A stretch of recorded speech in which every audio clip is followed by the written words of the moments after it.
and AD entering Sunday combining for 50 points, 15 boards, and 10 dimes per game combined. Halfway through the first, score tied at 13, Anthony Davis, little spin move.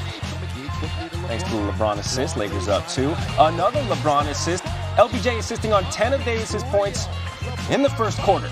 Lakers open up a 4-point lead, and it would only get bigger later in the first. Gosh, he's so strong. He's real long. And powerful, and he can do it all thanks to Alex Caruso. Lakers lead by 8. Second quarter, Lakers by 7. LeBron on the wing.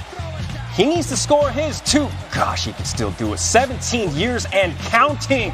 The bench loving it. What up, Quinn?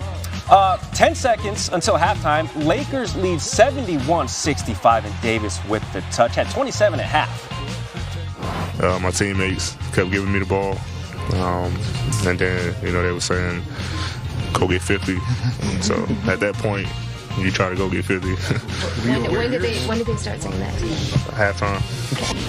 Peer pressure, and AD's a good friend, so we went ahead and completed the mission. In the third, Lakers up a dozen. Make that 14. Splash. Tickling up the twine. Later in the third, Lakers up 7. Davis between the legs. The man can do it all. From range, mid-range, close range, whatever you need, he got you. Like 7-11. Lakers lead 110-101. Davis with 42 points after 3, so he's 8 away from a 50-piece. Lakers up 13. LeBron finding Davis. Davis with the J. Lakers now extending that lead. They're not losing this game at this point. It's about AD getting to 50, and he does. The 4th career 50-point game. LeBron chips in with 32. LeBron and AD combining for 82 points, 11 boards, and 19 assists as the Lakers win 142-125, improved to 21-3, the only team in the West with 20 or more wins. So AD needed just 23 games as a Laker for his first 50-point game with the franchise. That's the 3rd fewest games any player has needed into their Laker career to get their first 50-point game. Davis is one of 3 Lakers since 2010 to have a 50-point affair. The others, Kobe Bryant and LeBron James. With these staples housemates of the Lakers, the Clippers taking on the Wizards. Kawhi Leonard and Paul George both held under 20 in Friday's loss to the Bucks, but, well, the Wizards' D is terrible, so they would bounce back. First quarter, Kawhi with the interception, pushes it to George, step back on him. Pops. George, 27 points, so the Clippers up early and then opening it up later on. Give me that, Ish Smith. Give me that. Thanks, L. The brand is strong. You know it. George finds Kawhi in transition. Kawhi had 34 points. By the way, Clips 6-0 when Kawhi scores at least 30. I say all that to say, spoiler alert, the Wizards would not stage any kind of significant comeback. In fact, it was the 5th game. It was the 5th game for the Clippers where they scored at least 110 points. Only the Mavericks have done that more times, and they fall to the Wizards to 7-15 on the year. All right, the LA theme is strong this morning on SportsCenter. You got the Seahawks in LA taking on the Rams. Russell Wilson and his Seahawks trying to maintain a partial lead in the NFC West. Second quarter, Rams lead 7-3. Rams. Second and goal, Goff off the play action, finding Robert Woods for the score. Rams taking a 14-3 lead. Ensuing drive. Seahawks going for it on 4th and 1. Half the battle is going for it. The other half is converting it. They didn't do the latter. Jalen Ramsey on the breakup. Rams turnover on downs. Seahawks turnover on downs. Under a minute left in the first. Goff finding Cooper Kupp. Personally, I like that. He's on my fantasy team. You don't care. Rams up 21-3. We move to the second half. Third quarter, 3rd and 7. Rams lead 21-9. Seattle with the ball on the Rams 41. And Aaron Donald, you don't know when, you don't know how, but you know he's going to get his at some point in this game. Seahawks with punt. We move to the 4th. Same score. Rams looking to put the game away, and Todd Gurley says, you know what, I'll go ahead and do the honors. A Todd Gurley sighting! Todd Gurley sighting to score at a bunch of yards. Didn't crack the century mark. Doesn't matter. Rams still win 28-12. With the loss, the Seahawks fall to the 5th seed and are looking up at the 49ers now in the NFC West. The 49ers visit Seattle. On the final day of the season, the Saints are the only team who have officially clinched a playoff spot. Right now, they are 3rd in the NFC behind the Niners and Packers, who do have a better conference record. Still ahead, the AFC playoff picture much clearer at the very top, with Lamar Jackson continuing to be, well, Lamar Jackson. What show he put on in Buffalo, that's still ahead. And with the Patriots now officially on to Cincinnati, it's deja vu in more ways than one. What Tom Brady is saying about New England's offensive struggles. That's coming up. Evaluate the offers for Garrett Cole. That's SportsCenter today at 4 Eastern on ESPN and on the ESPN app. The AFC playoff picture starting to bottleneck. Let's figure some of it out. Ravens at Bills, 8 minutes left in the first. Oh, goodness. Lamar Jackson did that to Matt Milano. Crumbles like those Nature Valley granola by knees. See ya. Jackson cracking 1,000 rushing yards this season. That drive would end in a Ravens field goal as Baltimore goes up 3-0. Early in the third, Ravens up by 4. Jackson throws deep, finding Hayden Hurst for the 61-yard touchdown. First time Jackson has thrown a 60-plus yard score since week 1. That's Hurst's first touchdown since week 2. Ravens get the 24-17 win. Steelers, Cardinals, 3:15 left in the first. Steelers up 3-zip. Cardinals punting, and we're not showing the people this because Deontay Johnson decided to fair catch the ball. Gets it. And he wants to make a little crib call. Check the voicemail, if you will. 85 yards later, he's gone. Up the sideline. First punt return TD since Antonio Brown did so for Pittsburgh back in 2015. Steelers beat the Cardinals 23-17. Let's go! Look away or stay focused on this. First quarter, 3rd and 12 at the 14 for the Broncos. Drew locked in, finding Noah Fant for the 14-yard score. Broncos up 7-zip following Texans drive. Deshaun Watson finding Kiki QT, but he fumbles. Jeremy Itachu picks it up and hands it to former Texan Kareem Jackson. Crib call for himself.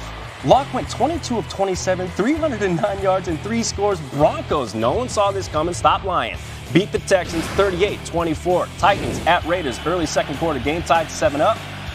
Quench your thirst, Ryan Tannehill. Play action, finding A.J. Brown 91 yards. Later, Brown, 5 receptions, 153 yards. That's one of 2 scores on the day. John Gruden not happy. That's terrifying. It's also not John Gruden. There he is, not happy. Titans take a 14-7 lead. Third quarter, game tied 21 apiece until Derrick Henry lowering the boom, finding the end zone. Henry had 2 scores, broke the century mark. Titans win 42-21. Where is Ryan Tannehill coming from? The logjam in the AFC might clear up a bit next week with all AFC teams currently seeded 4 through 7 play one another. Bills at the Steelers next Sunday night. And maybe the biggest game on paper is Houston at Tennessee. As both teams currently tied atop the AFC South, they also play in Houston on the final day of the season. All right. It's time for half-hour headlines. I'm be honest with you. I can't afford a Benz, but I do have cable. And inside the Mercedes-Benz Superdome, everybody got taken on the ride of their life. So no one likes a story topper, right? Unless, of course, the one-upsmanship is happening at the end of one of the highest-scoring games in NFL history, in which case, steal all the thunder.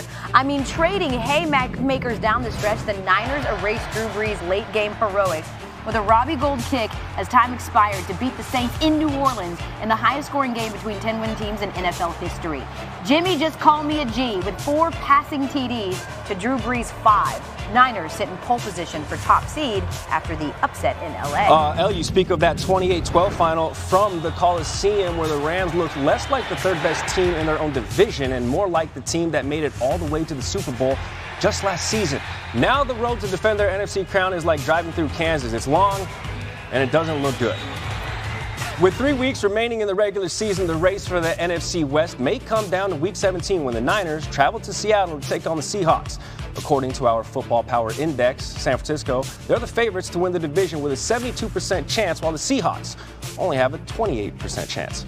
Kansas Twitter is coming for you. You know that, right? I love Kansas City was coming last night in a rematch of last year's AFC Championship. Chiefs outlast the Patriots in Foxborough, who staged a spirited comeback before Bashaud Breeland knocked away a 4th down pass right there intended for Julian Edelman to end the game. Chiefs clinch the division, and the Patriots lose ground on the Ravens, the top seed in the AFC. Patriots were unbeatable at home. In fact, the loss on Sunday snapped their 21 consecutive home win streak that dated back to the 2017 season. Including playoffs, it was tied for the 3rd longest streak in NFL history. Only the Dolphins and Packers had longer streaks.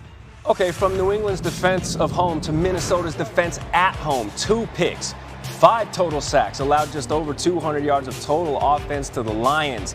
Vikings win. They stay undefeated at home and as of right now remain ahead of the Rams for the second NFC wildcard spot. Let's run you through some big-time performances, the notable performances from Sunday, if you will. Chargers 45-10 win over the Jags. Austin Eckler became the second player in Bolts history with 100 rushing yards and 100 receiving yards in the same game, joining Lionel James in 1985. Full Jameis Winston roller coaster ride on display in a 38-35 win versus the Colts. Winston threw for a career-high 456 yards, and he had 4 passing touchdowns and a rushing touchdown, but he also had 3 interceptions. And Aaron Jones had a season-high 134 rushing yards in the Packers' 2015 win over Washington. Jones has 15 total touchdowns this season, which is tied with Jordy Nelson for the third most by a Packers player since the NFL merger. Imagine being peer pressured to score 50 points by your teammates. That's life for Anthony Davis, who had 27 by half, then had everyone tell him to go get 50.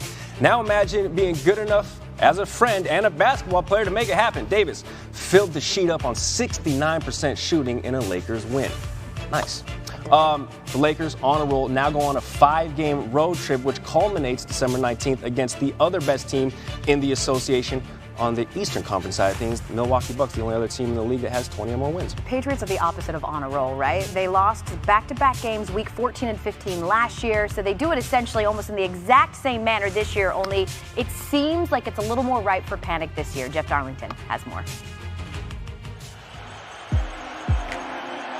Mahomes back to pass. Pressure coming hard. Gets rid of it down for Coleman. Makes the catch. Into the end zone for the touchdown.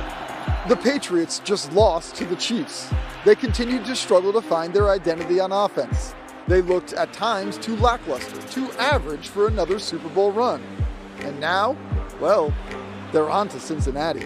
We're just trying to win games. If this sounds